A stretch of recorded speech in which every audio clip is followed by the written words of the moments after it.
Welcome to Talking Giants, presented by John Boy Media. I'm your host, Bobby Skinner, here with my co-host, Justin Pennick. Jam-packed show. Sometimes we say that, and it's not necessarily true, but fully true on this show, Justin. We got Zack Rosenblatt. We talked to him for about 30 minutes of NJ.com. The Giants have added two players who will be on the roster, most likely. Dave Gettleman, John Mayer spoke. We'll start off with it. Most importantly, Joe Judge was, diving in the mud. But Justin, you know who this episode was brought to us by? Who? Randy Jackson. That's real. You would think Randy Jackson from American Idol, but Randy Jackson, he brought us this show. Justin, how did Randy Jackson bring us this show?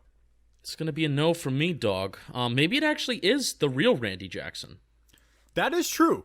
Maybe he is a Giants fan. I mean, we have the best Giants podcast, so maybe he is in here. It's going to be a yes from me, dog, then. Has he ever said that? He should. Sure the way that you could become a sponsor... Well, the way that you could become a sponsor of a certain episode, or even just be a sponsor like full-time, every day, all the time, of Talking Giants, is if you go to patreon.com/Talking Giants for $2 a month, you can help support us, but also you can get some fun perks, like twice a month, not once. Twice a month, we're doing free giveaways for shirts. You get some early access to blogs, YouTube videos, etc., and you get to see us record the podcast live while we give our takes. Bobby Skinner. And you get to remind me to read the ad later in the show. Thank you, Danny Behan. All right, Justin, we got a good amount to get to, but let's start with a little fun. The Joe Judge mud drill. It took over NFL Twitter for a day. That was it was nice to see that people could ease off. Emmanuel Ocho's having some fun with it. I think most Giants fans there's a few who are really mad at him, but he's just having fun with it at that point. That's what national media is. But eventually we are going to get Emmanuel Ocho to take a lap. I'm pretty confident that by the end of the season, Emmanuel Ocho will take a lap. Yeah, to get, I guess, kind of serious and maybe take this a little too far, but I just think of how community is formed, right, Bobby, with a group of men or just a group of people in general. But this was just nice to see, number one, as a fan who has not, and all of us have not gotten really any kind of behind-the-scenes look to see how the locker room is forming, how they're connecting, what are these players like, especially these new players. We really don't know what they're like behind a computer screen. It's really, really tough because that's all really the exposure that we get. But this was just nice to see when, regardless of national media criticism or non-national media criticism, Joe Judge practices have been pretty tough. They've been really intense. The talk of the NFL, besides transactional news. I think the Giants camp has been the one that had the most headlines. Yeah, and it's tough, and it needs to be tough because of the circumstances that are happening this year. It can't just be so laissez-faire because of so many new things and new pieces. But Bobby, this was just nice to see because I can imagine that is a piece where players can point to where, that's where this is a part where we're building community and we're really coming together as a team. I could be taking that I could be stretching that to an extreme point, but hey, that's how my brain works. It's good stuff, and the players are buying in. They're running extra laps after practice. The players are buying in. And if you tell me that if we don't win games, he's going to lose the team, well, guess what? If we don't win games, then I think our biggest issue is not winning games. So it's not a hot take to say that if you don't win games, it's not going to work out. So, but it was fun to do that. We have a little fun with that as camp comes to an end. Always good to have some fun. The scrimmage. We talked about the scrimmage a little with Rosenblatt. We might talk about it next week when we can actually watch it, but not much from there. Let's talk about some real news though, Justin. And some important news. Giants traded their 2021 7th-round pick to the Denver Broncos for cornerback Isaac Yiadom.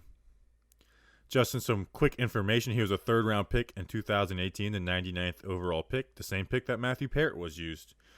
Last year, his advanced stats, his coverage stats against him, 38 for 54, 70.4%, 495 yards, 0 touchdowns, 0 interceptions. The year before his rookie season, where he played less snaps, 20 for 34, 58.8%, 258 yards, 3 touchdowns, but 1 interception. Justin, we'll talk about what this means for the Giants. Basically, this is a depth move, but I'll talk about. I went and watched him. I went and watched some rookie stuff, and from this recent year, basically. And I saw our Stapleton say about it, and I agreed with it 100%. Broncos played a lot of zone. He wasn't great in it. He didn't really have a good feel. They would get beat on double moves. Like, he just didn't have a good feel for it. But when they put him in man, and he would jump up routes. Like, he would make plays, have passes defended.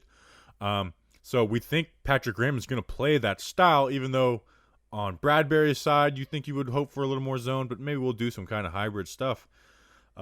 So basically, better in man, like he played in his rookie year more often than in zone, and I think we're going to play a lot of man. So doesn't mean that he's going to live up to his third-round draft pick, but we went into this week saying we needed some cornerback depth. We were hoping for Prince Amukamara, a pipe dream of Ross Cockrell still coming in, but a 7th-round pick for much-needed depth. I don't think there was very few people who disagreed with this move. Yeah, Art had that little tidbit, and that obviously made you a little bit more excited that, hey, there's a reason why the Giants are picking this guy off the scrap heap, and it's not just because we need a warm, living, breathing body with the pulse in the cornerback room. So, Bobby, I really do think this year, unless we find a way to get Ross Cockrell, which I don't think is going to happen, or unless we can bring in a Prince Amukamara, I really do think 2020 is unfortunately going to be, we're going to throw crap at a wall at cornerback 2 and hope something sticks. And this includes when cuts are going to be made down to the final 53 for the rest of the 31 other teams. I think the Giants are going to be pretty active, possibly for some other positions, but definitely corner and definitely in the secondary, safety and corner, they may be pretty active in trying to find some other guys from some other teams. So throwing crap at the wall and hoping something sticks. Hasn't really worked in the past for the Giants, but maybe it could work this year. Optimism. Yeah. I think Corey Ballantyne will still start. If he struggles, they'll probably, switch to Yedem. Like I said, I think a lot of people are down on Ballantyne, and rightfully so, but I do think he's a good prospect. I think he's being thrown in pretty quickly. But the nice thing is he's at his position that we wanted him to be at, which was outside corner, not slot corner, which he played. I was totally fine with him playing last year and put in because we needed something fresh from Grant Haley. Obviously, Grant Haley wasn't the option. But I like that Ballantyne was at his position that he plays. I hope for him to develop as the year goes on. And I like him as a prospect. But expect struggles, Justin. So yeah, you got anything else on Isaac before we move on? I mean, we're not going to spend 20 minutes breaking down this guy. No. I pretty much say this I feel almost at the end of every PPP. That was his PPP, by the way. Hope you enjoyed it. Rooting for him because that is the area, and we talk it all with Zack Rosenblatt too. We talk about how cornerback and cornerback 2, but even just cornerback depth all around, that's the area of this team where you are just most concerned about. So really rooting for you. Better at man, likes to jump routes, struggles in zone. That's what you need to know about Isaac Yedem. Now, someone we do know, we don't need to break down, John Halapio. We talked about it on the earlier show this week. It's official. He is on the Giants. Pulley is going to be cut, right? I mean, yes. You save $2.75 million. Well, you'll probably save around $2 million when you factor in whatever Halapio's contract is, which is probably the minimum. It's just kind of a no-brainer. Halapio, even if you don't think Halapio's better than Pulley, you don't think it's by much. Halapio's played some guard. You let him be the backup center slash second guard behind Shane Lemieux. It's cheap. You save that money. It saves some money from the Logan Ryan. It rolls over into 2021. I think I'd be pretty surprised if Pulley's on the team and Halapio's not, especially when they did it this late into camp, because we kind of had we had given up on Halapio because Gettleman had said him by name in the offseason, which that's weird to do about a guy that's not on the team. So if they brought him in this late and aren't putting him on the roster, I'd be pretty surprised. I remember when you yelled at me because I actually put him on my final 53. But he wasn't on the roster. I know, but I think we knew that this was going to happen, and then we forgot about him. He worked out for the Texans. The Texans could have signed him. Yeah, well, I think they had some backdoor deal. It's hey man, if you can get a job somewhere else, go for it. But if not, come back home to Papa. Well, I think I think that's what really got the Giants going and that got the ball rolling. It's that, oh crap, somebody else may be interested in this dude. So I think that's what kind of incentivized them to go work him out, make sure that he's all right and enough to be a backup. And then he was signed. Now, Bobby, I don't really want to do too much, and you can ignore me. You can ignore this question if you want, because I know we're both going to put out our 53-man rosters Giving tomorrow. me that option makes me want to ignore it off bat. Okay, well, let me finish, and then you let me know. You think we're going to roll with 8 offensive linemen, right? Yeah, and I hope Lemieux, so. That's what I'll say. Lemieux, Jalapio, Peart are the 3 backups. Yep, that's right? what I'm hoping for. I went and looked at last week what the Patriots did in 2019, and I looked for some things because some things are philosophy things. Like some people are 3 QB coaches, like Shermer. Some will want to have 2 deep at every offensive line spot. Patriots ran 8. That's not to say that Joe Judge and Mark Colombo and Garrett aren't a 2 deep kind of guy, because I think the Cowboys ran 2 deep. But I'm hoping for 8 because, Eric Smith, Chad Slade, those guys can be readily available if you need them throughout the season. Kyle Murphy. Yeah, those they guys paid the most. Yeah, those guys will be on the practice squad. Like Kyle Murphy, those guys will be on the practice squad, so you can pull them up at any time. So yeah, I'm a big for this. Usually, I probably would be a 2 deep guy, but this season, I'm keeping 8 guys. Yeah, it just makes sense to, especially, I don't want to feel lost at tackle. God forbid anybody goes down. So I'm with you with 8, but also I think cutting Pulley, it just makes too much sense because I don't think the Giants predicted that they were going to be spending this money post Nate Solder opting out. Yeah. Obviously they planned for McKinney to be here. They planned for other guys to be healthy and ready to go. They obviously planned for DeAndre Baker to be here, but just didn't happen that way, didn't stack up. So I think Pulley, that's inevitable because they want to recuperate some of those funds that they're now losing since the cap rolls over. So it's a shame we wasted an episode on Spencer Pulley. Like that episode was brutal. We were mean in that episode, and it's a shame we had to do that. Was not looking forward to doing that. Well, it's a good look on us that we're not mean with a lot of players, but the fact that we were mean and it's not going to work, I think that's a good reflection on us, though. Yeah, it's a good reflection on how mean we are. All right, Gettleman and Mara spoke. Surprisingly, when this stuff when Gettleman speaks, usually we'll usually spend 20 to 30 minutes on it. Really nothing. The only thing I found interesting, he had a couple jokes in there here and there, like the fighting Joe Judges. The only interesting thing he said was when he was talking about like the second, like losing Baker and then Beal and then McKinney, and then he mentioned McKinney. He's like, well, we got Logan Ryan and fixed that, and then he said something about him playing 75 to 80% of the snaps, which would take his contract and cut $1 million off if that's where he ended. But the fact that he mentioned Logan Ryan playing safety, Rosenblatt, when in the late interview later, to spoil it a little bit, said that he thinks he's going to play safety. I would be shocked, and I would not agree with it at all if we have Logan Ryan playing safety when we have Julian Love, who we like a lot, if we have Jabril Peppers, who we like, unless they go 3 safety 75, 80% of the time. Then it's okay. But then again, we don't want to be doing 3 safeties against the 49ers, right, against the Bears. Like those teams Cowboys are going to try and – yeah, like we don't want to be 3 safety against those teams. So I just don't see it. Like, why would you the whole him wanting to play safety, I really think that was a ploy to get him signed towards the end. Like, because like you said in the last episode, time was dwindling and he was doing whatever he could to get signed. Yeah, and I thought it was very deliberate that the Giants, when they take this as you may, but we're trying to pick up little signs here because you can't actually tweet anything out. You can't put any videos out, and Joe Judge is so secretive about this anyway. But I thought it was pretty deliberate that the Giants said we have signed defensive back Logan Ryan. I thought that was pretty deliberate.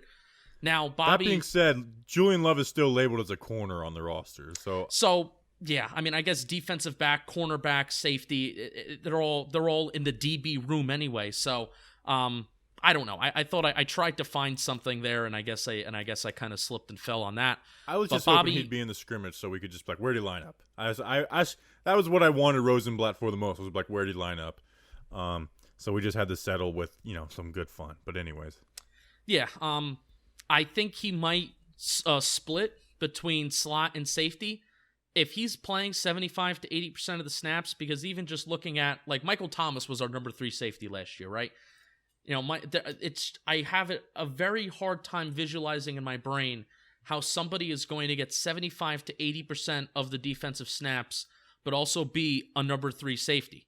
I that just doesn't comprehend with me, because I really do think that this Giants coaching staff is smart enough against the Chicago Bears, against the 49ers, against the Cowboys, you know, really against any team when you're talking about on a 1st and 10 or a 2nd and short or a 3rd and short, unless it's a 2nd and long or a 3rd and long, I don't think we should be running 3 safety sets. Unless it's a passing down, it's a clear passing situation. I would love 3 safety sets then, but other than that, you know, have your linebackers out on the field and let's, you know, defend the run, do whatever you have to do. So, yeah, I think I don't agree with that, where he's splitting time between slot corner or safety. I definitely don't agree if he's our number 3 safety. I would rather him out there on the boundary, because I think that Corey Ballantyne, that's the spot, that's the red flag of this defense right now. But they're going to do whatever they feel is best, and there you go. That's a bad take. You want him at cornerback too. I want him at nickel, and Zack Rosenblatt says he's playing at safety. So, but maybe he could do both. I've even seen people suggest that he can do both, where he's going to be playing safety, but also slot corner, and he's going to be playing both roles, which, I mean, hey, that's a pretty tough ask when the dude just signed, and we have a football game in some 10 days. So that's a pretty tough ask. Doesn't it feel good to say that, though? We have a football game in 10 days. We have a NFL game in less than a week. All right, and then John Mara spoke. Really nothing. The only thing was, like, you know, well, we're in this for the long run. This is, you know, we have long-term goals. We want to feel good at the end of the season. But, I mean, there was really nothing of substance of what John Mara said. Yeah, he talked a little bit about the competitive advantage of there's going to be other teams that are going to have fans in the stands, and there's probably not going to be fans in the stands this year at MetLife Stadium. You know, we're preparing for that, which I agree with him. I really don't know if there's going to be an alternative not an alternative. I don't see there being a pathway. I know I wouldn't go. So there's that part. Talked a lot about the social justice issues, which I thought I was pretty impressed with him with that. I even liked how he emphasized taking action. It was just cool. It was cool to see how proactive the Giants are being and how he's letting really the players be the directors of that, but also emphasizing action over just words. That meeting with, like, mayors, police chiefs, stuff like that. That's awesome. And then Straight what else? action. Meet with the thugs of the street like me. Yeah. So wins, losses. Like, you know, what John Mara wants by the time January comes is to feel like the team is heading in the right direction, which during that answer, a lot of the beat reporters, that was the quote that they put from John Mara today. If you're on Twitter and if you're connected to some of the guys on the beat, that was the main quote. But also during that answer, he said, well, it's pretty much the same answer every year. We want to feel like we're heading in the right direction when it comes to January if you're not in the dance. If you're not in the dance and if you're not in the playoffs. So it's pretty much the same answer every year. So I wouldn't take that with anything unique. Giants sign long snapper Carson Tucker. Huge deal. Cut Rice and John, our favorite Canadian tight end / wide receiver. I mean, that's not even a joke. He literally is my favorite person who falls in that category. Quick note on it. You don't know that. You don't know who I scouted before the draft. I do think they will probably bring in, like, they're going to have a practice squad, kicker, long snapper, and punter, I believe. Because, you know, the protocols, it's going to take 3-4 days to clear. Your kicker gets hurt on a Friday or something, and, like, you don't have a kicker that's going to clear in time for Sunday. So I do think they'll throw those guys on the 16-man practice squad this year. I was about to say, they definitely did expand the practice squad from 10 to... Yeah. Okay. I mean, now we're not going to do our whole, like, who are you going to see making the roster? I mean, do you have any... Before we kick it to the interview, do you have any, like, roster takes besides how, like, I know we joke, but I'm going to be so sad when Tanny gets cut. I really am. Like, he's been a part of our lives. He was the bridge between Eli Manning and Daniel Jones. And I think I might just go ahead and buy his jersey for $150. I don't know. Franchise leader in completion percentage. Yeah, good for him. I wonder if there's anybody else that has 100%. We should look that up on Pro Football Reference. But I don't know if there's going to be Nope, really let any Tanny surprise. sit alone. I don't want anybody else stealing that Okay, that shine. we'll just go with that. We won't even check on that. I don't know if there's really going to be any surprise cuts because I'm trying to. I tried to throw out David Mayo a couple days ago, but then we automatically shut that down because the contract's fully guaranteed, and it wouldn't be worth it to really cut him. So I'm not really thinking on the top of my brain. You think there's a chance like Toy Lolo's cut? I don't know. Did he have a bad scrimmage and he allowed some guys to run past him so they believe in Eric Tomlinson more? Probably not. So I'm trying to think if there's going to be any surprise cuts, but there's going to be movement. I guess that's my take. I think that there is going to be movement and it's going to be a lot of moving parts and it's going to confuse us and we're going to need to really digest it, whenever things become official.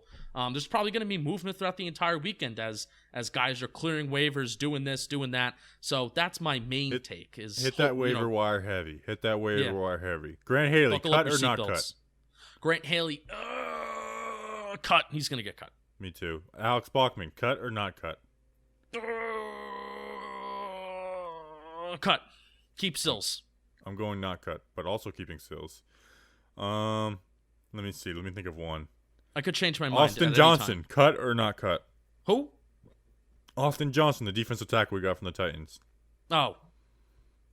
Gosh. It's either him or RJ McIntosh.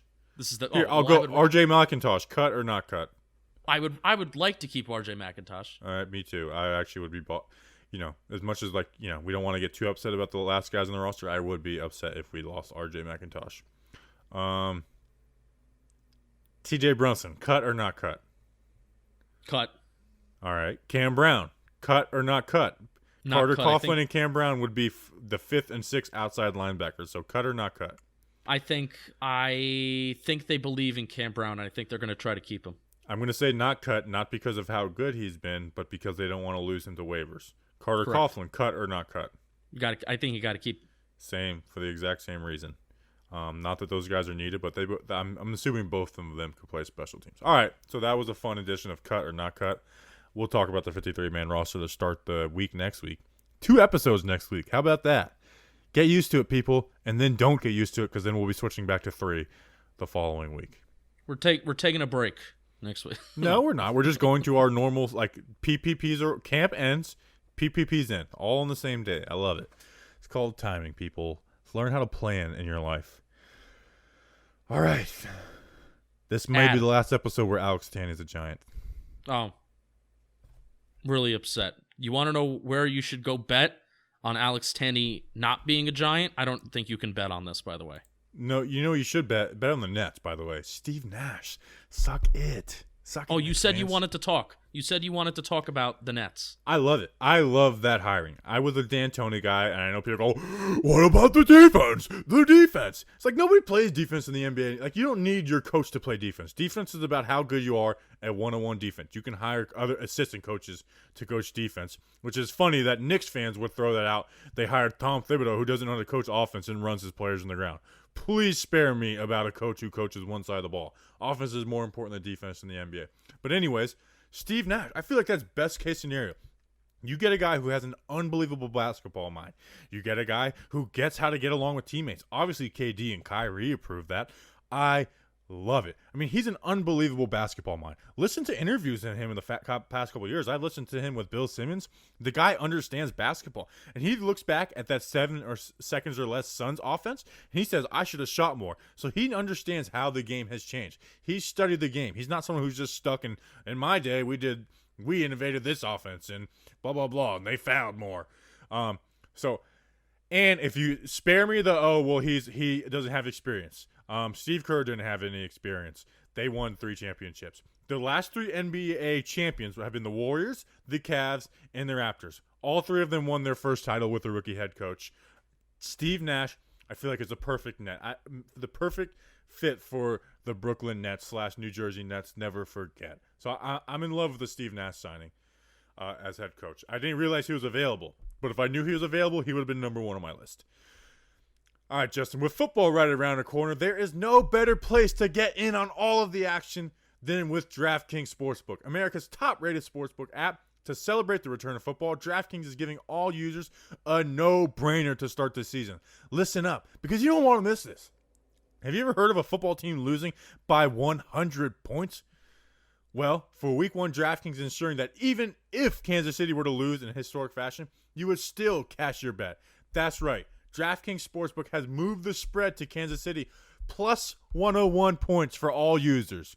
So even if Kansas City loses by 100 points, you will still win big with DraftKings Sportsbook. That's a no-brainer. Hey, I'm reading this off the top. That's a nuts bet. On top of that amazing offer, DraftKings is giving away up to $100 million in prizes to all users who enter their free football survivor pool. Get in on it. All you have to do is sign up for DraftKings Sportsbook, enter their survivor pool, and you'll instantly get a share of up to $100 million in giveaways. Download the top-rated DraftKings Sportsbook app now and use promo code JOHNBOY to take advantage of this no-brainer of an offer. That's promo code JOHNBOY, not John Boy like a John boat, John, M as in monkey, to get in all the action for a limited time only at DraftKings Sportsbook. Must be 21 or older, New Jersey only. Other terms and conditions and restrictions apply. See DraftKings.com/sportsbook for details. Gambling problem? Call 1-800-GAMBLER. I was reading the ad and looking at your hand signal in the background, and I thought you were like signaling me like, please stop, you're screwing it up.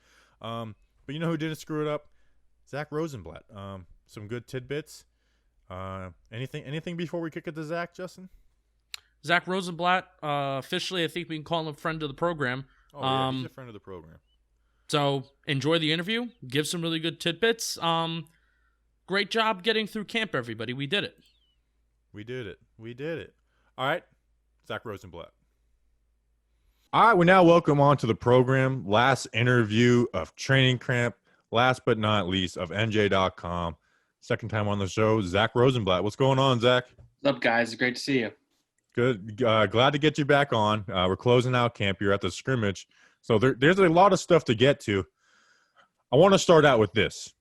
You and Justin are talking about Mark Colombo, and you're using him for your stadium stories. You do one on like his best friend Snacks. I mean, I feel like I'm good friends with Justin, but I feel like you two are just like forming this relationship. I know, it's just like it's 6 degrees of Justin with all the stories I've been writing lately. I know. The Snacks one was awesome, and then we've been having fun. You did have a typo. The second time in the first one, you named him Penkin, so we've been calling him really? Penkin. My bad. Should have told me. No, it's the first one was good. The second time you named him was Penkin, so we've been doing Penkin for a while. Justin Penkin. It's become a shoujo Penkin. Well, I'm glad I contributed to the lore of this show. Yeah, love it. But Zach, I guess first off, thank you for joining us. Thank you for coming on, and also thank you for being a man of the people for writing, writing stories on fans. I think that's really cool and that's really it's really neat. But also the Mark Colombo. I feel like that was a talk amongst those on the beat, and that was a talk amongst those Zoom calls for almost a week with a few different players. So thank you for doing that. You kind of took it and ran with it. But how are you doing? I think did you already ask how you're doing, Bobby? I don't even know. But how you doing? How's camp going?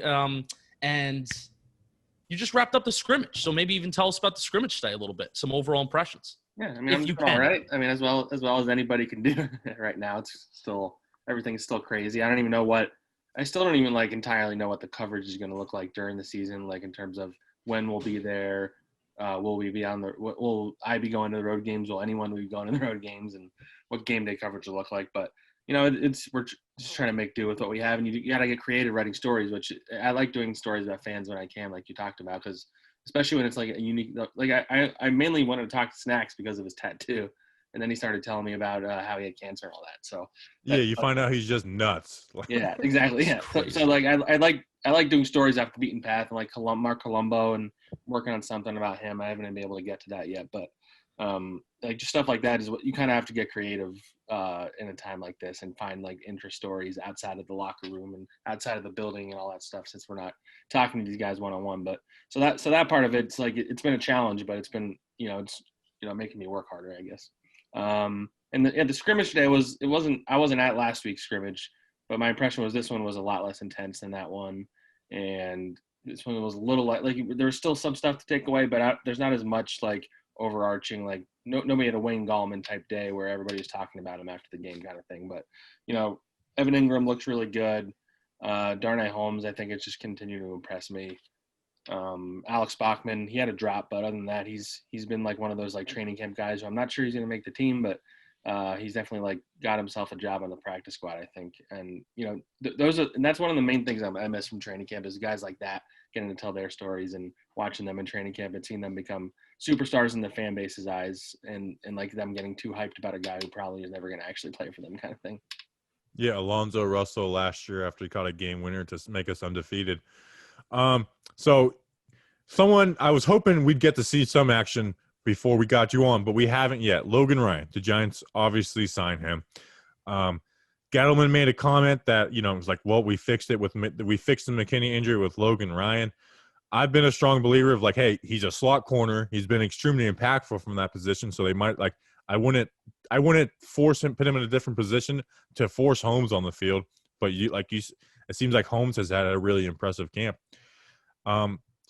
This isn't going off of what you've seen because we haven't seen him out there. But what is like your impression of what they want to do with Logan Ryan?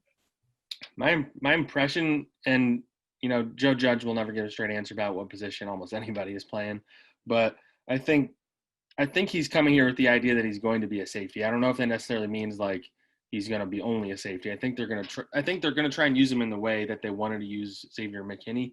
Maybe he plays a little more corner than McKinney would have. Moving him around, putting him in the box, putting him at safety, putting him on inside, outside. But I think he wanted to be a safety. Whoever signed him, just in talking to people close to him and all of that. And I think the Giants' intention is to start him at safety. I don't know if that's where he finishes the year or whatever, because I think outside corner is still a serious question mark right now. I'm sure you guys have talked about that quite a bit. Even Darnay Holmes, like I'm high in him, but you're relying on a rookie at nickel who's a fourth-round pick for a reason. Like he wasn't one of the first 3 rounds for a reason. So I think there's a lot of question marks still in the secondary. Logan Ryan certainly helps. But yeah, I would say if they were starting, if the game was tomorrow, I would expect him to play safety. Yeah, that's the tough thing, right? Because the Giants actually came out, and I thought they kind of did this intentionally. They said we came out, we signed defensive back Logan Ryan. So I'm thinking, and that causes my brain to go racing around because you have the combination of his agent says that he wants to play safety, but then the Giants go out and they sign defensive back Logan Ryan. And also, I've been of the belief that, gosh, I would much rather rely on a rookie Darnay Holmes at slot based off of how he's looked at camp, and maybe you can cover up that spot a little bit rather than Corey Ballantyne on the outside, who I even think you've had some tweets that he's been struggling a little bit, which, you take all those things with a grain of salt. So personally, that's my biggest worry. Outside boundary corner and having a weak link in that secondary that brings the entire unit down. So what can you tell us in regards to Ballantyne and the cornerback room as a whole, especially those guys that are fighting for that outside boundary spot? Because I think that's the most glaring concern on this team, and you also just said that too. Yeah, I think it's absolutely the number. I've been saying that for weeks. It pretty obviously is the biggest concern. I mean, Corey Ballantyne, I think he can be a fine player. I think maybe there's like too much expectations put on a guy who was a 6th-round pick last year. But, the fact that he played nickel almost all of last year, and now he's going to be – and he didn't even play it that well, by the way, and now he's going to be asked to play boundary corner, which he didn't play almost at all last year. So he's probably the favorite to start right now there, I would guess. I know they just traded for that guy on the Broncos. I don't even remember his name. Isaac Yiadom or Isaac Yia something. I can't remember. Yeah, Isaac exactly. Yiadom or whatever it is. My impression is they're going to keep scouring the waiver wire and trying to like find something at the bottom of the trash can or whatever. But I mean it's a fair concern to have. They've been telling people for before they signed Logan Ryan, before McKinney got hurt, that they really wanted to let all these young guys kind of get a chance to prove that to develop and prove that they belong in the starting lineup. Then McKinney went down, so that's why they brought in Logan Ryan. But yeah, I mean, I don't know exactly what's going to happen there. Maybe they're trying to see if there's somebody they like that gets cut on Saturday, and then they can come in. Maybe he's a veteran guy or something. But I don't know. Maybe Ross. I think Ross Cockrell was going to maybe fill that role, and then that fell through. So clearly they were looking, but I don't know. It's strange to me that they haven't sought out somebody more proven. Maybe they really just like Corey Ballantyne more than I thought. Yeah, and it's kind of at a point where it's like besides Ross Cockrell, there's really no one out there. I mean, like you said, you mentioned Prince, but there's rumors that that's out. It's going to be just crazy because, like you said, it's so thin there. And then Julian Love. So that's what I'll ask. Julian Love, we heard, before the Logan Ryan signing that he was only practicing at safety. And I thought he was going to go play corner going into camp, but he's only been practicing at safety. So now that Logan Ryan's been at safety the last couple practices, have they let him play a little corner, or are they still just strictly at safety? Well, so yesterday and today were the days out because me and Matt Lombardo have to switch off just because of the COVID rules. So Right. just from what I saw, he was still at safety. And they've been really high on him in camp, and they really like how he's played. I know that for sure. And I thought maybe he would compete with Darnay for the nickel spot. I haven't really seen them competing necessarily at that spot. But I think they're probably going to have Love more as like the third safety role, and then maybe they play three safeties more than a lot of teams because of their holes at cornerback. But I don't see him being the boundary corner. I'd be surprised if that wound up being what it was. Right. Yeah. Going into camp, I thought he played nickel, and then we heard just a few days ago, we heard he's only practicing at safety, and then Logan Ryan comes in, and then the questions keep going. To move away from the DBs, the offensive line. A couple things. They signed Halapio. I don't know how you guys can comment on stuff now that camp is officially over, but one, is Halapio practicing with the second team, if I can ask that? And two, do you think there's a good chance that Halapio is the guy and then they move on from Pulley since Pulley has the bigger contract? I don't believe he was really practicing that much yesterday. I think today he was running with the backups. My immediate reaction when they signed him was that Spencer Pulley is probably on the way out. I just don't really think he really adds much value. I don't know how high they were on him anyway, and you bring in Halapio, and they really like him just as a presence on the team. They like his versatility, and I don't think Pulley really has the same versatility, which it seems like they're looking for in all their linemen. Nick Gates can play anywhere on the lines. Shane Lemieux can play center and guard. So I think, especially when you add the financial savings that come with cutting Spencer Pulley, I think they saved $2.75 million. So I did my 53-man roster after the scrimmage. I did not have Pulley making it. Okay. Yeah, I'm excited for Nick Gates' first snap at center. I've been a big Nick Gates for center guy. To tweet out that he's now taking a snap at center, guard, tackle, and tight end. Like I said, the guy's versatile. I love him there at center, and I think everyone had the same thought as you with the Halapio Pulley thing. Yeah, and I should say, so I asked, because Nick Gates has had a couple practices where he's had some bad snaps. That doesn't necessarily mean he's been playing poorly, because, you're not going to – the fact is he's playing center for the first time, and it was only one snap per practice or whatever. But I asked Joe Judge if that was the reason why they signed Halapio was because of how the center's been playing. He insisted that wasn't the case. So I think they still are happy with Nick at center right now. But, I mean, right. I like him as well. But, the fact is he hasn't played that position in an NFL game yet. So that's at least a question mark whether he can play to the level they need him to once the season starts. To kind of take a break from – talking about individual players. How does this guy look? Where's this guy fitting? Where's this guy fitting? You were previously with the Eagles, and the Eagles have been a pretty successful team the last few years, and you've been covering them for camp. They're basically still coming off those Super Bowl victories, and the large group and the core of that team is still there. So You've gotten that feel and you've gotten that atmosphere of what a winning team is like over there. Now, I want to talk to you about your overall vibes and your overall the vibe that you're getting around the energy of the team. Now, I know you've been there kind of covering it at somewhat of a limited basis this year, and it's very difficult to maybe answer this question. But, especially guys and fans that are just watching from home, what is something that you can say about the energy around the team and hopefully it could turn into a winning team?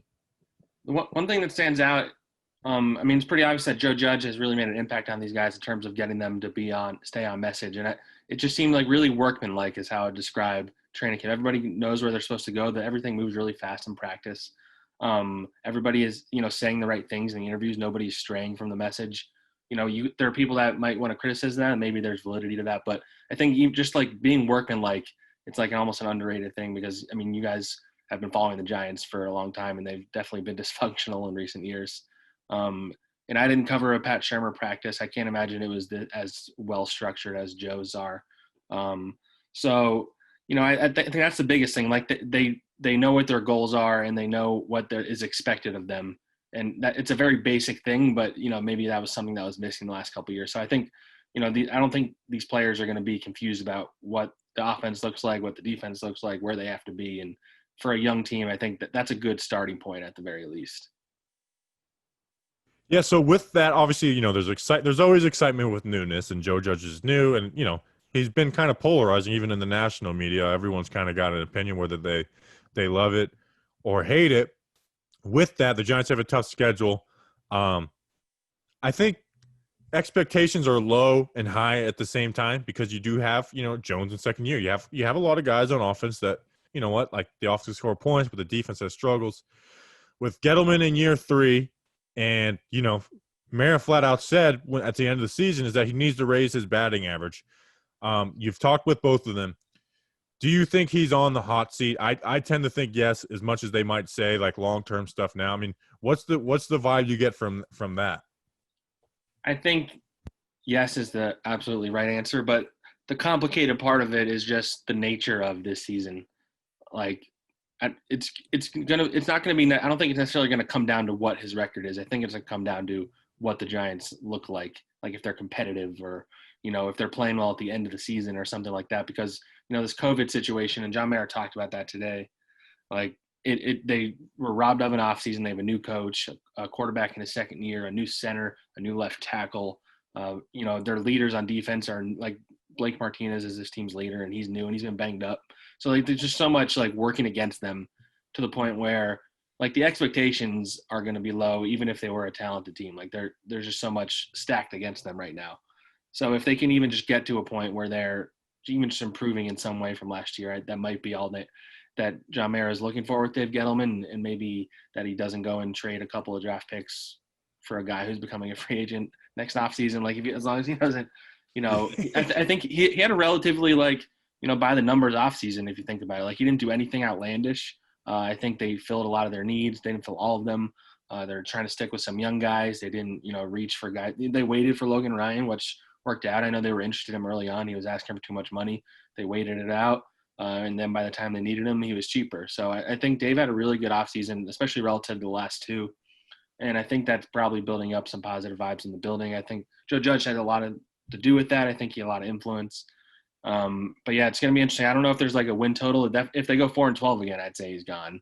If they go 5-11, maybe you can talk yourself into him coming back. It's a little more 50-50 at that point. If they get 6 wins, I think he's safe, is what I would say. I don't think it's going to come down to win-loss record, but I think you can break it down that way.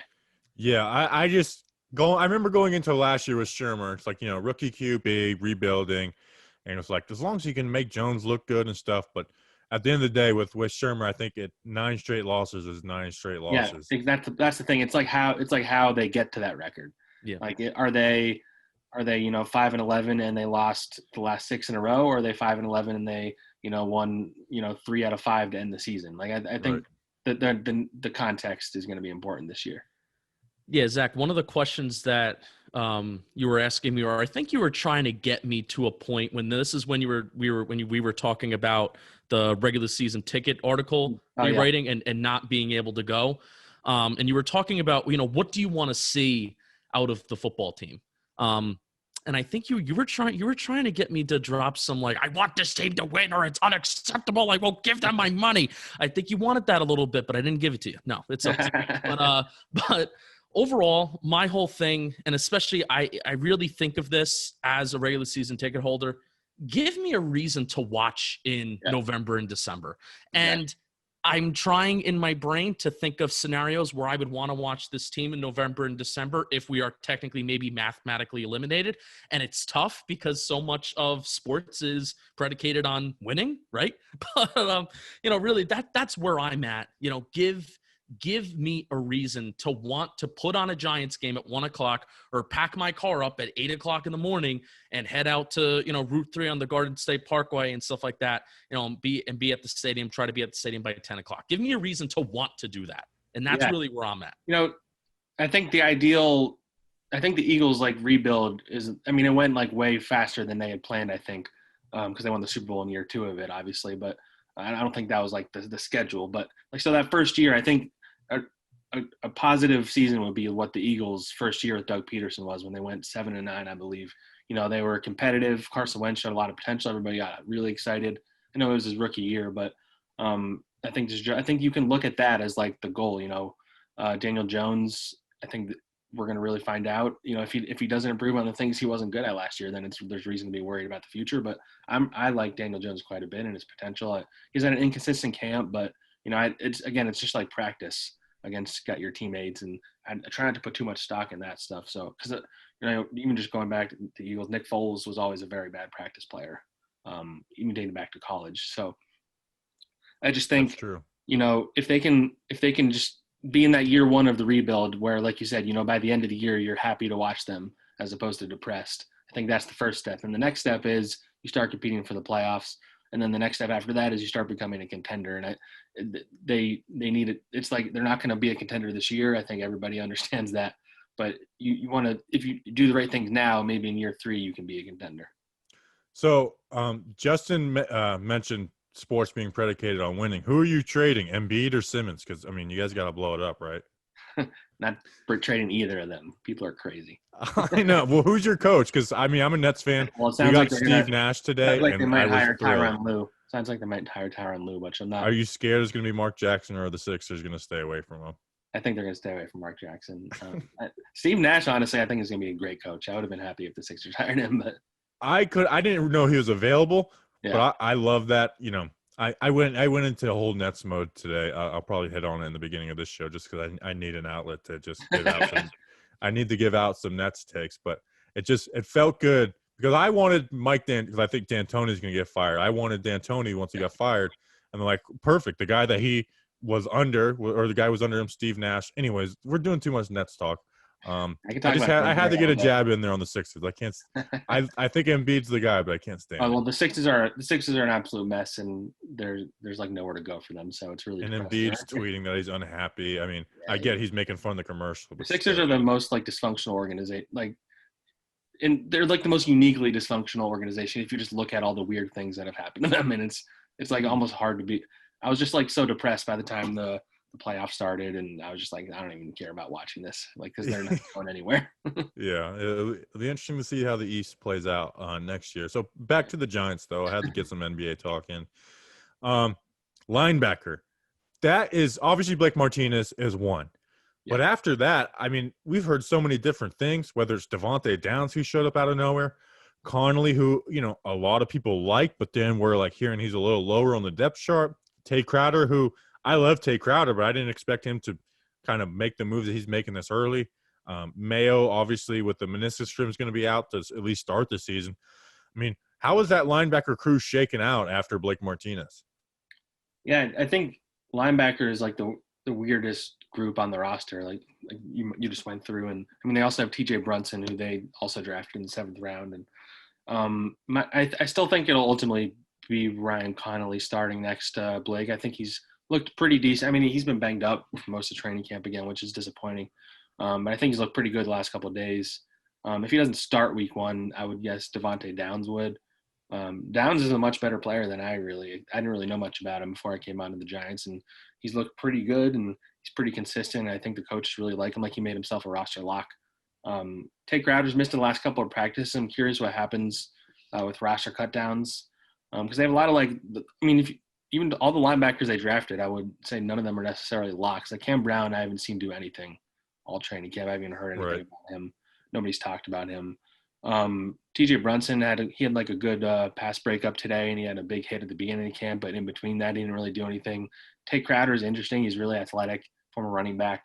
I think they like him. If he's banged up, I guess they could stash him on the IR for a few weeks if they really wanted to, save a roster spot because of the 3-week rule this year. But yeah, it's like such a interesting collection of guys, and I'm not sure any of them has like staked claim to that spot next to Blake. And Blake, as you see, he missed a lot of practice over the last couple of weeks, and I don't think anybody really stepped up as like the alpha male in that group. To quote Nick Gates on offense, I guess. But there's been no Nick Gates in the middle linebacker room, I would say. But I think that it's fair to even put that as a question mark on this roster, because even Blake has question marks about his ability to play against the pass. So I think that is a concern, not as big as boundary corner, but I think it's something to keep an eye on for sure. Right. Quick, does Connolly look fast? Because obviously without a preseason, we haven't been able to see anything. Does Connolly look fast out there? He's looks like he's getting some of his speed back at least. I'm not sure if Okay. I couldn't tell you if he's 100%. He's the fact that he missed so much practice. He's still pretty much. I mean, they had no preseason, and he hasn't really, he hasn't really been able to get acclimated in the same way that he needs to. So I'm curious to see how his season kind of plays out. And with him, I wouldn't be surprised if you saw him come on after a few games have already passed, kind of thing. Right. With McKinney, because they'll probably put him on the IR. Does he count against the initial 53, or like how does that work with him putting him on they IR? can put him on IR beforehand. I only say that because I know the Eagles put Andre Dillard on it today. Although I'm not sure if that makes it so he has to miss the IR rules are like so much different this year. It's like I'm still trying to grasp it. They might have to put him on after the initial 53-man roster. I'm gonna have to double check that. I'll get back to you guys, but it's possible that they might have to do the initial roster and then put him on. I know they do different stuff with rookies. I've had a hard time trying to figure it out. I'm not exactly. I mean, the rules have changed so much this year just because of the COVID, and they're trying to. But I mean, I'm not entirely confident McKinney's going to play this year anyway. It's a possibility, obviously, in a couple months, I guess. But I don't know if there's a point in risking, especially if by the time he can come back, they're out of it already or something. So that's going to be something that's going to be a storyline later in the season, I would say. Yeah, especially since it's a foot injury and you're not going to be able to do any kind of conditioning while you're hurt. Which will extend his comeback even longer. Yeah. Yeah, so that's the bad part. It may not even be worth it. And it's different if he's a second-year player and he has a grasp on the speed of the league and something like that. But to throw him out there when he hasn't conditioned in a few months, I can definitely see them not playing it for the whole year. But also, talking about all these injuries, Conley being a little inconsistent, not being there because of injuries. Martinez, you talked about Peppers before. And now we see Golden Tate go down with the hamstring, and hamstrings and wide receivers and for summer injuries. It makes me nauseous. It really makes me nauseous. Even for a guy like Peppers too, who's had some cramps. He's cramped up almost every day. It's been crazy. Yeah, I'm getting, and this is one of those things where I don't know I'm not blaming anybody, and I'm not mad at the Giants that Jabril Peppers is cramping and Golden Tate has a lower body injury, but it's one of those things where I'm a fan, I'm taken aback by it, and I'm saying, yikes. Yeah, I think it's a problem around the league. Like something people had told me before training camp started is that this is going to be the most out of shape like players have ever been, like even more than the lockout, really, because with the lockout, gyms were open. Like during this, gyms weren't open. So guys, there are some guys who are lucky enough to have their own gyms or, they have their own equipment or whatever, but then they're not a lot of them do. So they had to, get creative and all that. So I think that's probably factored in. Although Jabril Peppers, ironically enough, like I saw him training. I went to one of his workouts right before training camp, and he looked like he was in the best shape of his life, and he talked like he was. So, I mean, I guess it's just different not having, the mini camps and the OTAs and all that stuff. But I mean, you're right though. A lot of these key guys keep going down, and it's fair to be scared about what's about to come, especially because the Giants have you can be happy with a lot of their starting players, I think, but they don't have a lot of depth around the roster in general, right. Especially a wide receiver, which still blows my mind that it's never added anybody of note this offseason. Corey Coleman has looked really good. But yeah, I was gonna say, man, we're never gonna give up on Corey Coleman no matter what happens. I mean, he's really fast, and the funny thing is he keeps connecting with Colt McCoy from their time. And anytime I tweet that, Browns fans are like, oh, I don't like seeing those two names together again, or whatever. They start freaking out about it. But yeah, Corey Coleman's looked good. David Sills has looked good. But I don't know if you can be 100% confident if Golden Tate goes down that they can fill that production.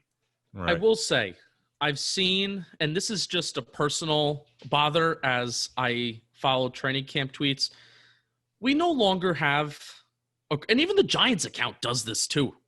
They put out so many Colt McCoy videos.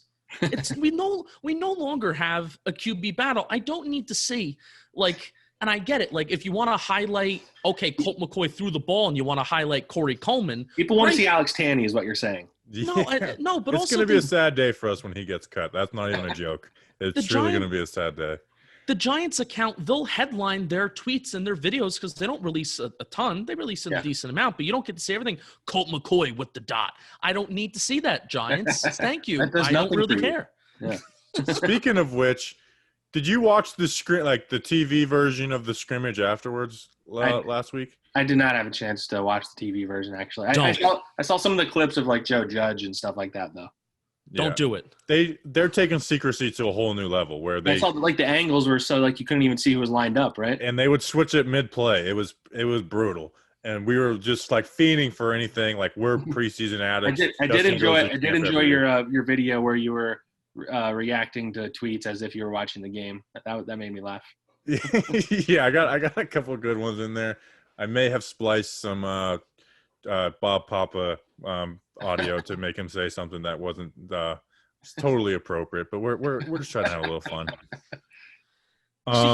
Even the Dallas Cowboys, they took the names and the numbers off their jerseys. So if anybody got come on, like you're telling me that you don't have either Mike McCarthy tape to look back on, you don't have Kellen Moore's 2019 tape, and also for the Giants, you don't have over a decade of Jason Garrett tape to go back and watch and see what he's gonna like come on, like are we being serious right now?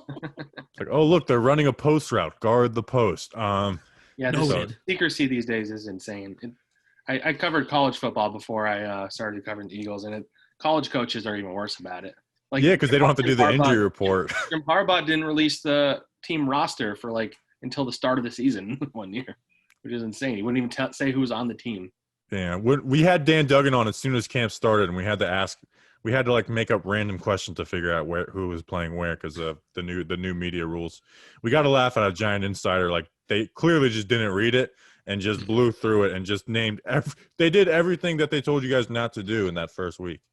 Yeah, so a lot of teams have taken to doing that, but the Eagles, who are a pretty secretive organization generally, like they don't like a lot of stuff getting out there. They let their reporters tweet everything, plays. You can't say what like people say there, but you can do like who's lining up with the first team and second team. So like that, not being able to number one tweet during practice because we have to wait till after. And my muscle memory is like go and tweet something when I see it, and then not be able to say like where a guy lined up or what unit he was on. Like that definitely has been like an adjustment. You want to know why the Eagles are probably letting them do that? Because Doug Peterson and Jim Schwartz are there. And you know what? You can just turn on the tape last year and see what they did. So it's like common sense. Doesn't really matter if we're really letting some things go out. Yeah, teams are going to see it week one anyway. I get injury secrecy, I guess, to an extent. Maybe not during training camp, but during the season. But yeah, the level of like, don't say that Nick Gates is running with the first team center because, I mean, the team you play against in week one's going to know that when they go out there. Like, and they post like their own videos and stuff. It's like okay, now like I'm going to go and see it all. I don't entirely understand it, but I mean, I'm not going to complain. We get to watch football. Yeah, a week from now, we get to see real football and done of this weird no preseason, not getting to go to camp stuff. So, I have a question. Justin, finish it off. I have a question. Raise your hand. That's so you can talk now. I was on I'm starting to work for a school, so today or this was like our first week, so I'm getting accustomed. Crowd noise. You were there today, and we were hearing not really mixed reviews. We were really hearing bad reviews about the crowd noise. I was in the press. Not sorry to cut you off. I was in the press box. Okay. So I don't know if it sounds better like in the stadium or not, but to me, I tweeted this. I wrote it in my story today. Like it just sounds like somebody's car radio is on very loud. Yeah. It doesn't sound like fans are yelling. Although I did joke at the end when Alex Tanny came in, I'm like, no, that's the real fan noise. People are getting really excited right now. Lombardo's booing. It got crazy, I bet. Our guys, John Boy and Jake, they went to Orioles spring training before COVID, and they were doing like the crowd noise, and it was just like unbelievably loud. It's like no one's ever going to be this loud at an Orioles game this year. I don't know what. And I wonder. I mean, the players haven't really given us straight answers what they think about it. They all say, we don't hear it or whatever. But I am curious, like, if that's jarring at all, especially when there are no fans there. Like hearing that. Like the NBA did a good job of making it sound like the fans are actually there. I was gonna say I like it with the NBA on TV because like people look to complain, but I feel like obviously you realize it's not like a regular game. Yeah. But I'm not as conscious of it throughout the game. So it's gonna be very interesting to see what it looks like when you're watching NFL games on Sunday. Especially with NFL, you can't see the fans, unless they do, I guess they can angle the camera so it doesn't look like the fans are there or something. Yeah, it basically be like a XFL game, basically, is what I'm thinking. All right, Zach, we've taken way too much of your time. We appreciate you coming on. We'll make sure to tag you. Everyone follow Zach. Last interview of the season, Zach. So we'll have to catch up with you after the year. Yeah, man. Thanks for having me. Let me do the last training camp one. Good to see you, Zach. All right, thanks again, Zach, for coming on. Make sure to go give him a follow. I really think he's going to do some good work this year. Justin, man, it's been a wild camp. We've done episodes every single weekday for the last 6 weeks. The numbers have been great. We literally broke our record the last 2 days in a row for downloads in a day. So that's been pretty exciting. Your guys' support has been serious. Like the Patreon, my goal was 50 by time the start of camp. We're at 40. So I'd love to get to 50, but nonetheless, the 40 have been in. I mean, they're in the chat right now. We're going to talk to them as soon as we're done with this. Support's been fun. I think this season's going to be exciting. Justin, I mean, I don't think, like, even if we don't win, I think this season's going to be exciting for us and our listeners. Like, our listeners are like family. They get our jokes, and we appreciate them. Like, and I can't wait to grow this thing more and more. And I think this year is going to be huge for us. Thank you to all of you who listen, whether you follow on Facebook, whether you follow on YouTube, whether you follow on Twitter, Instagram, or if you're just a podcast person. Thank you. I think we have an incredible community, and Bobby and I, we wouldn't be, putting out episodes every single weekday for the past 6 weeks, and we wouldn't be contacting, whether it's former players, current players, people on the beat. We wouldn't be contacting all these people if it wasn't for all, you guys that enjoy it, and you all that enjoy it, and then you all that interact with us. And, we thank you just for genuinely supporting us, genuinely liking us, because it goes right back to you. I like to model a lot of what I do based off of like reciprocal relationships where, obviously I'm providing something to you, but also the support that all of you give back and the direct messages, the likes, the retweets, the replies, the 5-star ratings, all of those things mean just as much to us. So thank you. Real deal. And you know what? I think people outside are starting to notice what this community is about. And it's not because of our analysis or our takes, because our takes have been our analysis and our takes for the past year and a half. But I think people are noticing. I think people are recognizing more. People who once were like, screw those guys, are now jumping on the bandwagon. And that's because they see our audience and how they react to us. I mean, you look at us and the interaction we get with you guys, and you go to accounts that have 50, 60,000 followers, and they don't have the people like you guys. So we appreciate you guys. I hate to get sentimental on these podcasts. I hate when people take themselves too seriously. But it's been a fun camp, and we appreciate you guys.